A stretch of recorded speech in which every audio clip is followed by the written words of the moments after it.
I'm an office tech at a company that works with NASA. I should never have looked through their secret archive. I don't work for NASA. I'm a lonely office tech at a company affiliated with NASA.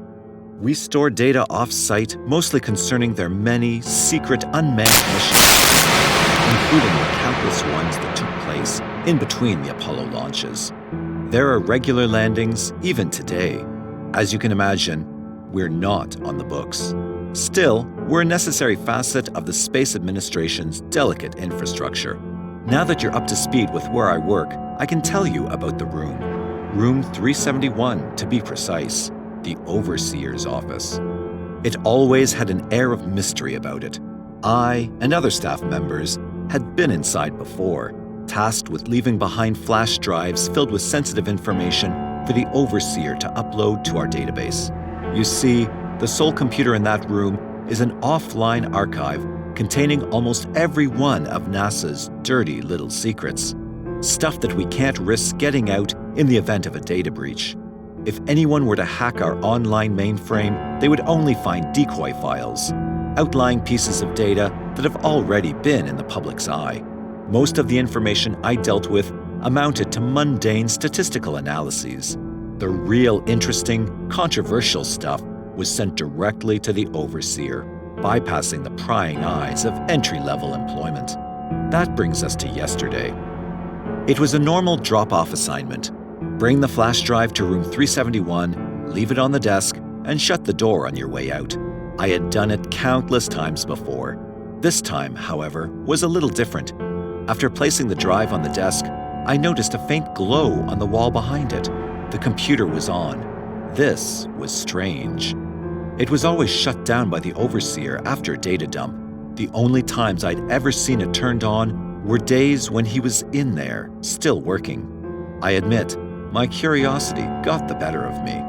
With a slight spike in adrenaline, I walked around the desk and sat at the chair, ready to take back at least one mystery to the hive mind on the main floor. The convenience of this moment cannot be understated. I later discovered that the Overseer was sick and had rushed to the bathroom, where he remained for at least 40 minutes. Not only was the computer on, but it was unlocked. Even our personal workstations required a series of passwords that changed daily.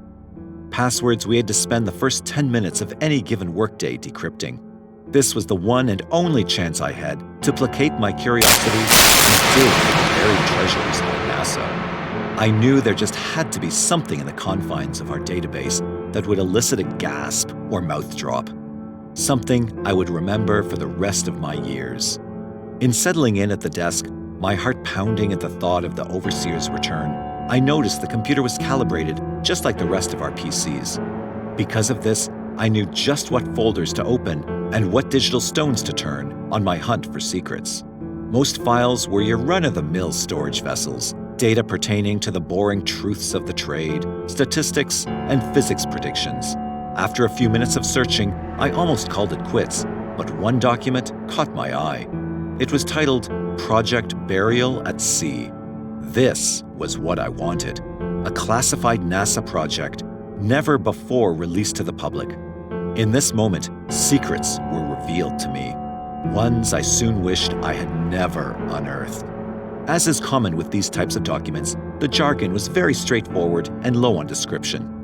As such, I had to piece together bits of information to form a clear picture of the proposal and subsequent missions that apparently started at the turn of our current century.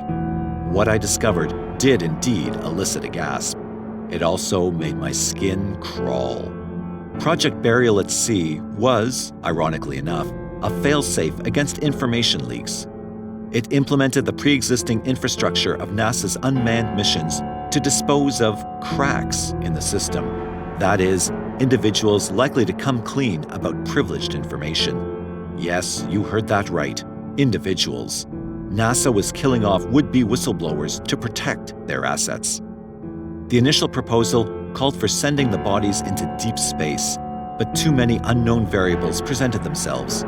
If even one probe was knocked back to Earth by an asteroid or unforeseen space event, the entire operation would be done for, especially if it landed in enemy territory. At that point, another country could use it to blackmail our government for aid and financial gain. Burying the body on the moon prevented this and eliminated all potential evidence tying anyone to the crime. The people who vanished made up a very small portion of NASA, so the ratio of missing persons in relation to their workforce was barely disrupted, deflecting any potential suspicion. After a rigorous sterilization procedure, the bodies are stuffed into the hollow spaces of the previously unmanned probes. Once they reach the lunar surface, they are collected by rovers, of which there are many more than you're aware of, and buried in the craters of a specific section of the moon's dark side. In other words, mass graves. The rovers later collect samples to determine the long-term effects of the soil on human decomposition. This was not the purpose of the project, just an added benefit. I was floored. This document was not what I expected. I couldn't believe this sort of thing would happen in our country, and at NASA of all places, an organization I was involved with.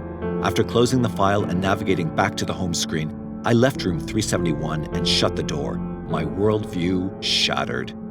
Upon returning to my workstation, my coworker, Bill, questioned me. "Jack, where did you go? Did you hear the overseer retching in the bathroom? Poor guy has that stomach bug that's been going around." I politely nodded, but offered no response to the initial query. Still shaken, Bill buried his face back in his work.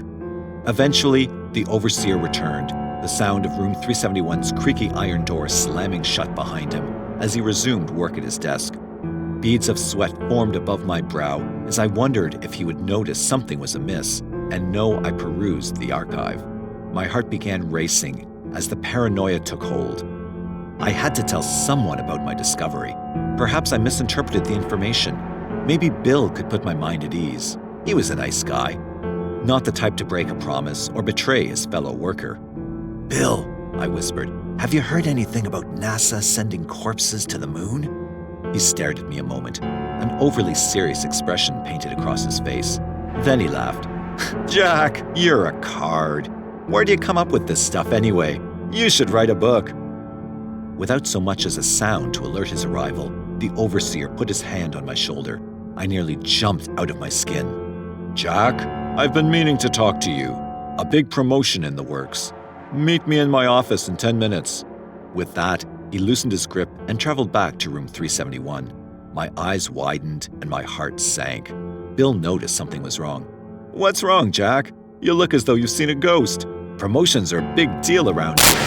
Only one every few months or so. Lisa was promoted last year and went on to supervise one of the unmanned probe launches. Haven't heard from her since." I turned to Bill and met his gaze. Bill, it's been nice working with you." He smiled before turning back to his computer. "You too, Jack." 10 torturous minutes came and went. I hesitantly made my way to room 371 and slowly opened the door. The overseer gestured for me to come in. "Have a seat, Jack, and close the door." I unwillingly obliged. The thought of making a run for it crossed my mind, but I knew the security detail at the front gate would stop me. Drawing attention to myself would only serve to expedite my demise. "So, what's this about?" I asked, my breathing now labored and sporadic. "Like I said before, it's a promotion. NASA is recruiting from its affiliate outfits to supervise some of their unmanned launches. You've been selected." I tilted my head in disbelief. "But sir, why me? I haven't done anything to warrant such a promotion, to my knowledge." He grinned. "That's where you're wrong, Jack. We've been watching you. We know what you did. You can't deny it any longer." With a wicked smile, he stood up from his desk and walked over to me, his arms outstretched in my direction. His shadow covered the entire room. Or at least, it seemed that way in the moment. Without realizing it, I backed myself into the corner, almost cowering in fear. That's when the door opened and my coworkers flooded the room. "Surprise!" I stood upright, shocked. "What's going on?" Bill responded. "Don't you know what day it is, Jack?" The overseer pointed at his wall calendar. It was September 18th, which according to them was my hire date. It all made sense now. It was a ruse, a practical joke at my expense. The overseer sometimes did this on workplace anniversaries, but not for many years at this point, and never to this elaborate extent. I didn't even realize what day it was until they pointed it out. Did you really think I would leave my computer on, unattended? Bill chimed in. Bodies can't even decompose on the moon, Jack. There's no air. They both let out hearty laughs. I laughed too, thoroughly relieved. The rest of the afternoon was nice. After all was said and done, we returned to work, invigorated by the positive surge of energy and morale. After finishing my leftover tasks, I left with a smile on my face, happy to be earthside, alive and well. This mood would follow me the whole way home, but it wasn't alone. When I parked in my driveway, someone pulled in behind me. The overseer stepped out of the car and greeted me with a friendly wave. Jack, can we talk? House calls were unorthodox in our line of work, but not unheard of. Of course, Coulter. Please come in. He followed me inside and joined me in the living room. I sat down, but he paced at the fireplace, looking over my family photos on the mantel. You know, what Bill said was true. Bodies don't decompose on the moon. That bit was added by NASA. They put falsehoods in all of their classified documents. It's another failsafe, a detail they can point to in the event of a leak to make it seem illegitimate. I was utterly confused. I'm not sure I follow. What are you getting at exactly? He turned to me, a stern look painted on his face. It's all real, Jack. The dead bodies, the craters, everything. You should never have sat at my desk. I chuckled. Come on, Coulter, the joke's over. No need to drag it out. He wasn't laughing. This is no joke. You were hired in July, not September. I sent out a last-minute memo to everyone in an attempt to avert your suspicion. Here, we can discuss things privately. Very funny. You're forgetting about my wife and daughter. A smirk touched the side of his cheek. He tossed me an envelope. Inside were photos of my wife picking up our daughter from school. My heart sank. What the hell is this, Coulter? Are you following my family around? We've intercepted them. Let's just say they'll be late getting home tonight. The gravity of the situation was beginning to sink in. If everything I saw was indeed real, then I was now a target. I would soon become the next NASA casualty buried at sea. If I didn't escape and get help, Charlotte and Leslie would never be saved. My eyes darted for the door. Coulter noticed. I wouldn't run if I were you. I didn't come alone. My blood boiling, I was tempted to lash out in anger. Don't worry, they're safe. I remained silent but livid. There are things in the universe you can't begin to understand. Things not only above your pay grade, but above your understanding. Things human words could never hope to describe. Human? I asked, perplexed by the wording. Yes, Jack. Let me show you. What happened next was enough to put my mouth on the floor. Using his right hand and a single circular motion in the air, Coulter opened up a portal. A fucking portal! One that seemed to connect my living room to the moon. I could even see Earth off in the distance. What in God's name is that? I shouted. Come, Jack, get a closer look. As his hostage, I had no choice but to humor his demands. Upon stepping up into the void, still frazzled, I saw it, a crater, filled to the brim with corpses. Why are you showing me this? I asked in a shaky voice. Just watch, Jack. I looked back to the scene and noticed something at the edge of the crater. 3 shadowy figures, far too tall to be human. They extended their arms, and a glow rained down from the space above the crater. The corpses, they moved. I watched in horror as the bodies were reanimated, but these were not living things. They were shells controlled by a puppeteer, bent to its sinister will. The 3 shadows became one and formed an archway, a blinding brightness pouring out from within. One by one, the corpses walked into the light until, finally, the crater was emptied. Then the light dissipated, and the shadows spun in unison, taking off at great speed into the abyss of deep space. With another wave of his arm, Coulter closed the portal. I was speechless. You see, Jack, Project Burial at Sea is more than a safety measure. It's a necessary sacrifice to them. So, all those bodies? I asked. No, only some were would-be whistleblowers. The rest, John and Jane Does, left at morgues across the country with no relatives to claim them. Where did you take them? I asked. To the place where they live. There, they're forced to build, stuck in the space between life and death for an eternity, slaves of an alien race. It's a truly terrible fate.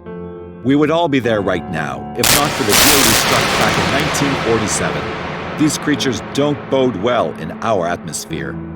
We placate their every need to keep them from developing a technology capable of mitigating the effect our air has on their bodies and spacecraft. I couldn't believe it. Everything I knew up to that point was a lie. Coulter walked to the door. I like you, Jack. That's why I'm telling you all of this.